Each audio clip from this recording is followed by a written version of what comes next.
Holy shit! It has been a while, YouTube. Sorry, life has just sucked mentally. I ain't done much of nothing on anything. Finally got the garage somewhat cleaned up. I got a big giant mess sitting right there waiting to happen in the form of used diesel motor oil. We all know how fun that can be. What we're going to do today, for the first time in over 6 months, we're going to make a YouTube video about the power plant going into the old Thunderstang. As you guys can see, there's been a couple other upgrades since the last video. Also, I don't think there was any paint last time.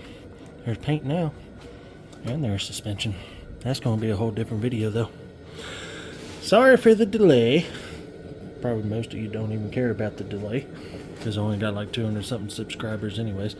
Oh well. Anyways, we are talking about the powertrain today going into the old 1983 Thunderstang big block Foxbody. Got the Dr. Pepper here, sipping on that. It may or may not have something else in it that is frowned upon. Okay, it doesn't, but I will be drinking later. Probably going to start at the engine here. I don't think YouTube knows too much about what's going on inside the engine. It is a 1971 block with a 1971 crank. It is a 385 stroke big block Ford, 30 over. It makes 466 cubic inches. Starting probably at the top here, we have a Holley Brawler. They're made by Holley, so call it Holley Brawler. 750 CFM, mechanical secondary, as you can see. Again, this is a 750 CFM. Everyone's like, dude, you need like a 1050 Dominator or something on that motor. No, you don't. You just have to know how to calculate the CFM needed for the amount of cubic inches versus the RPMs, and then the volumetric efficiency of the motor. This motor comes out to right at 88% volumetric efficiency. So we take 466 times, what is it, 6,200 RPM that the cam is good for. It'll roll out to 6,500 RPMs, but call it 6,200 RPMs, and then times that by 0.88, and then divide that by 3456, which is the magic number for the number of cubic inches within 2 cubic feet of air, because you have to know the volume of the number of inches, cubic inches in 1 cubic foot of air for 1 cycle, and then you have a second cycle to complete a full cycle, or rotation rather, on a 4-stroke engine. So you have to have calculated for 2 CFM or whatever. I'm not a math magician, I just know that. And it comes out to like 736 or whatever. So I put a 750 on it. Next year I'm probably going to pull the heads off and put an 850 on it. Still Brawler mechanical secondary, or like a Holley XP. You can see I got the black and the silver, black and chrome, just called black and silver, finish and look and design and all that going on. So might as well just keep it going. I can get a Holley XP with the black and silver. It'd be the black end tanks or whatever, and then the silver metering blocks, or might be the silver body and silver bowls, and then black metering blocks. I don't know, I forget, but I'm going to get an 850 next year. I'm going to pull the heads off. These are Edelbrock Performer RPM 60679s with 75cc chamber. As you can see here by these witness marks, right there, you can see the carbon buildup from when the engine was ran on the dyno. These heads are as cast and finished machined by Edelbrock. These heads are not touched inside whatsoever.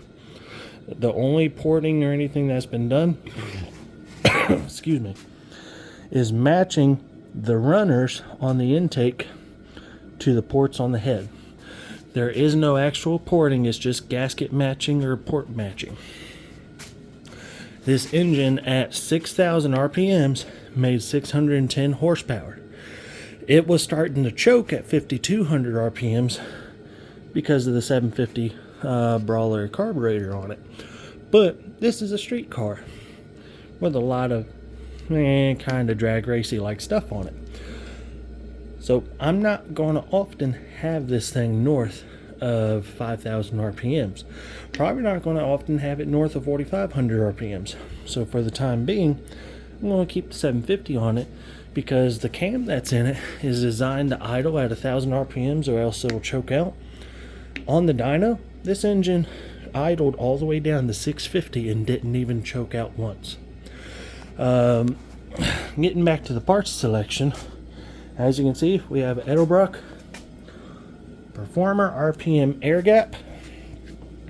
For intake, it is a dual plane. Everyone's like, go to a single plane.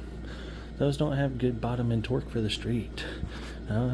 Some do, but I really like the dual planes for the street.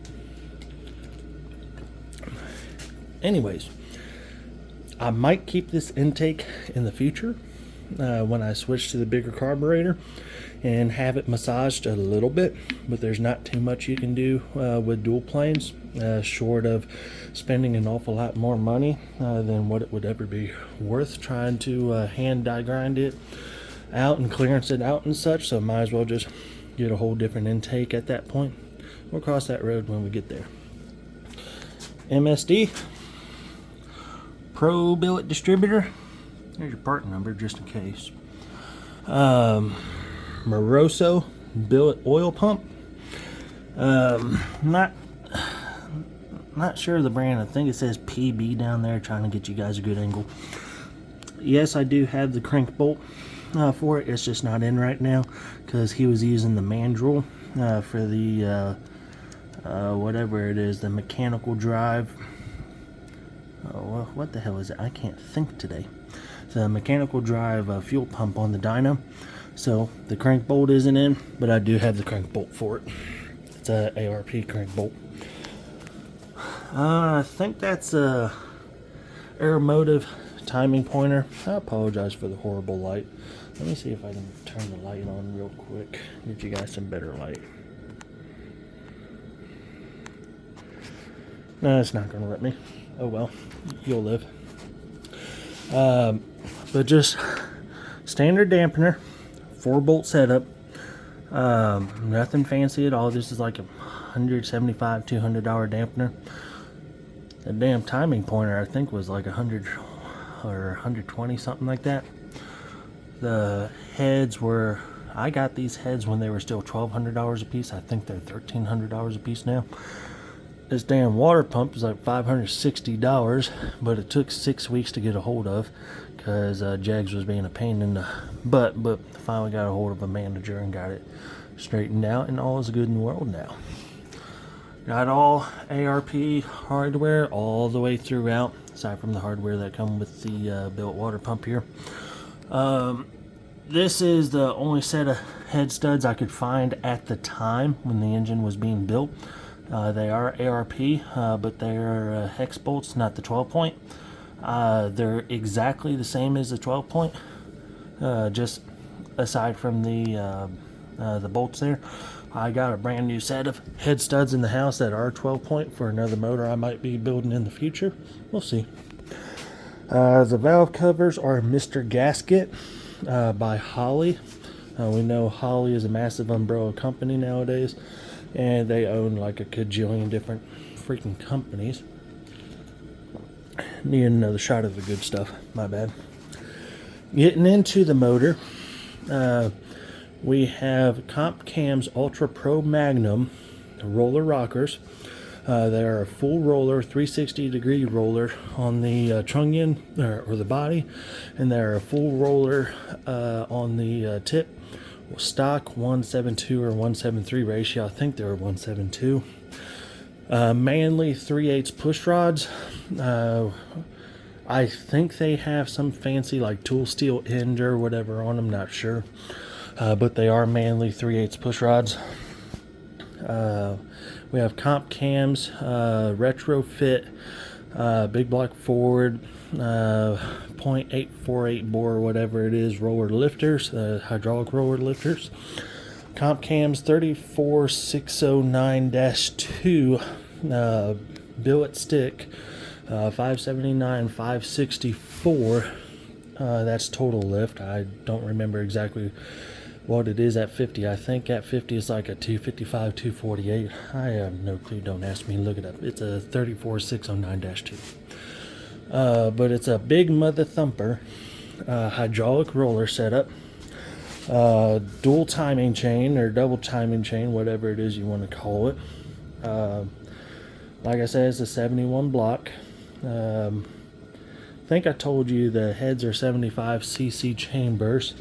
I know I told you that the heads are completely box stock, aside from I took the spring package that's on them out of the box, and I removed those and I put on new retainers, keepers, and dual spring package with seals from Comp Cams specifically for this camshaft, because the spring rate or whatever of the springs that were on the heads out of the box were just a little bit stiff and were going to cause issues, the builder said, with the hydraulic roller setup.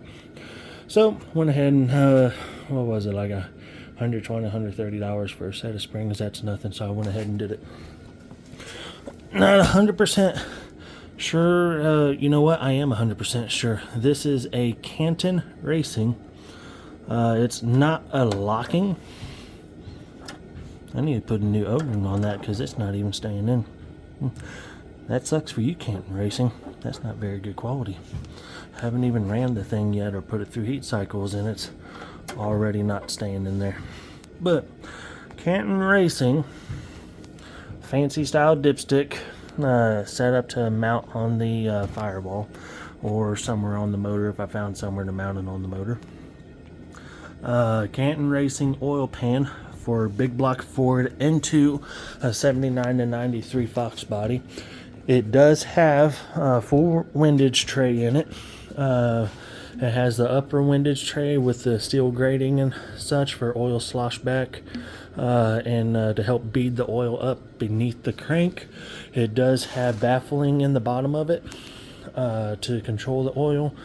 I do have the Canton Racing oversized pickup tube for the oil pump, and it does have a crank scraper in it that had to be massaged a little bit in order to clear the crank. I'm not sure why it had to be massaged. It's supposed to go right on without being massaged at all. Excuse me, forgive me, please. But anyways, we got it on there, controlled the oil extremely well. Didn't have much vapor coming out of it at all. But we just have really good oil control on this thing. The rods are a 6600 Eagle H-beam, connected to a floating wrist pin, Icon forged piston, negative 16 cc, inverted dome, I believe, with rings from Total Seal set at, I believe he said 35 thousandths, to account for maybe a little bit of nitrous I might throw on it in the future. We'll see. Yeah, took long enough, took over a year to get all the parts together, everything here, everything assembled, ready to go back into the car. Now I just need to put it in the car. We're getting to that though. Like I began to say, it made 610 horsepower at 6,000 RPMs, but it was choking at 5,200. And then for the torque, it made 612 at 4,700 RPMs. It was north of 500 horsepower at 3,500 RPMs, and north of 500 foot-pounds of torque at 3,000 RPMs. The thing's a monster. for only 466 cubic inches of very basic, off-the-shelf, unmolested parts. Unmolested meaning not modified at all. But once I take the heads off, fully port them, blend the bowls, deshroud the valves and such, maybe put a set of upgraded valves in it. Like, I don't need it because I'm not running boost, and I'm probably not going to run the nitrous in the future. But just for fuck's sake, I might put a set of Inconel exhaust valves in there and titanium intake valves. Relieve a little bit of extra weight from the valve train assembly to relieve a little bit of extra efficiency. It should make north of 700 horsepower, probably around 725 horsepower, and right at 700 torque. Once I do the last upgrades and such on it, and that's probably going to be with a small plenum 1-inch spacer single plane intake manifold. Not sure yet, but that's for next season. This season I just want to get the thing running and driving finally. I didn't get to drive it all last year, 2022, which really sucked. In case you hear it, there's a little bit of heat going in here today. Propane. Yeah, I'm in an enclosed space. Fight me, it's my garage, it's my life. Moving on. The transmission we got going behind it. I know the box says Moser. As for that beautiful rear end that's sitting up underneath the car, I just wanted to set everything on top of something safe. We have a Cohen Racing and Engineering Extreme Performance C6 reverse manual valve body. As you can see, Extreme Performance manual transmission and manual valve body. It has their billet servo on it. It's a stock housing. You can see it is serialized, like all actual Cohen transmissions. It has treated output and intermediate shafts, 300M input shafts, or shaft, whatever. It does have a factory style valve body in it that has been highly machined and modified. Again, it is a reverse manual valve body style. One arm with this thing is a little heavy. We have a fabricated with heavy duty bolts Moroso pan, high flow filter, and this one is set up for 100% roller bearing spacing. It does not have any thrust bearings or solid bearings to set the thrust or the spacing in it. It is 100% roller setup. It should be a real nice piece in the car here.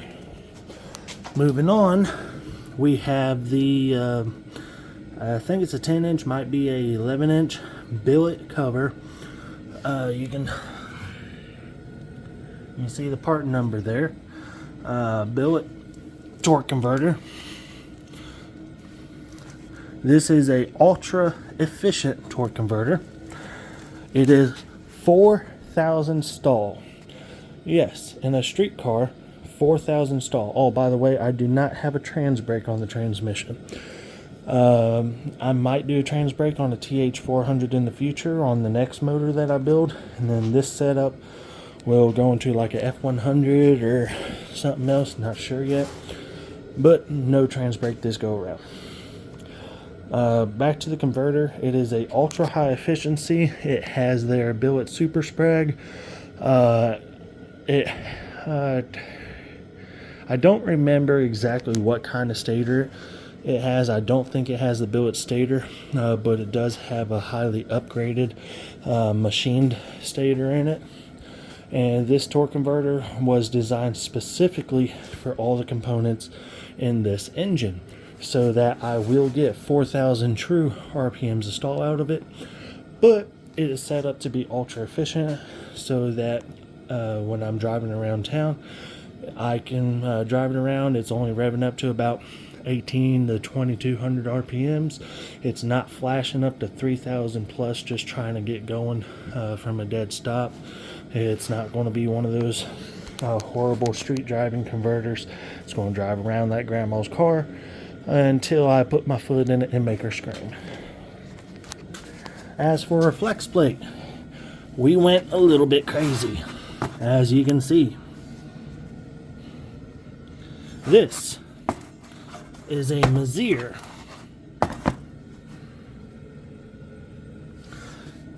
single piece SFI. There's your part number. Billet steel CNC machine flex plate. This is extreme overkill for my setup. Do I care? No, it's my money. I'll spend it how I want. For a shifter, we have B&M Pro Ratchet Shifter. There's your part number. I'm not going to dig everything out the box. You can see it there. I did get the faux carbon finish. We all know it's not actual carbon. And then I paid way too much for this. I think at Jegs it was like $125. It was at least $100. But this is the shifter knob adapter that will go on to any of the ball style mount ratchet or otherwise shifters from B&M. Has the wiring with it. That is how I'm going to activate my two-step for foot brake, and when I'm just sitting in neutral and some idiot Honda guy tries to rev at me, need to send him back to his mama's basement where he come from. Because I don't know if you've ever heard a big block on a 4,000 or 5,000 RPM two-step. They're fun. They're also violent. So that's going to activate my two-step. I have a MSD 6AL-2 ignition box that has the it does not have any timing retard in it. That's the 6AL plus, I believe, but this one has the programmable rotary dial style rev limiter and two-step in it. So that's going to be the ignition that fires that off. And I went ahead and I spent the money and got the MSD. I think those are 8.5 millimeter wires as well. They're at least 8, but I think they're 8.5. Anyways, this is already a long video. It's like 22, almost 23 minutes. Sorry it's been so long since I've made an update with you guys. Just wanted to show you that the full powertrain is here. It's ready to go in the car. Garage is cleaned up. The garage has been a mess for at least 4 or 5 months. And again, I apologize. It's been so long. Just life's been rough. Oh, also, with the transmission, we have a case of AMSOIL Super Shift. $220 for a case of transmission fluid. Holy shit. But if you're going to buy the best, you gotta treat it right.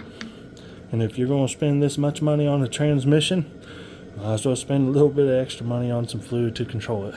We all know C6 transmissions don't have the best fluid control, and that is their primary downfall for failure is fluid control, because you can't necessarily get enough fluid from the front to the back, and usually in the back is where you start seeing the mechanical failures due to a lack of lubricity and a buildup of heat, because the fluid is not taking the heat out of it because you don't have enough fluid control. Unfortunately, that's just a fact of life. Get over it. But in the future, this is going in a different vehicle, and I'm going to build a bigger, badder motor most likely, or call up Tom Nelson and maybe get a big block Chevy and commit full sacrilege and put it in here, maybe with like a 1071 or 1271 blower sitting on top of it. Who knows? And we're going to get this thing popping wheelies if this setup won't do it. And I'm pretty sure this setup will get the car to pop wheelies. Until then, stay warm like I am. Mike's Thunder Garage, or whatever my channel name is out. Have a good day.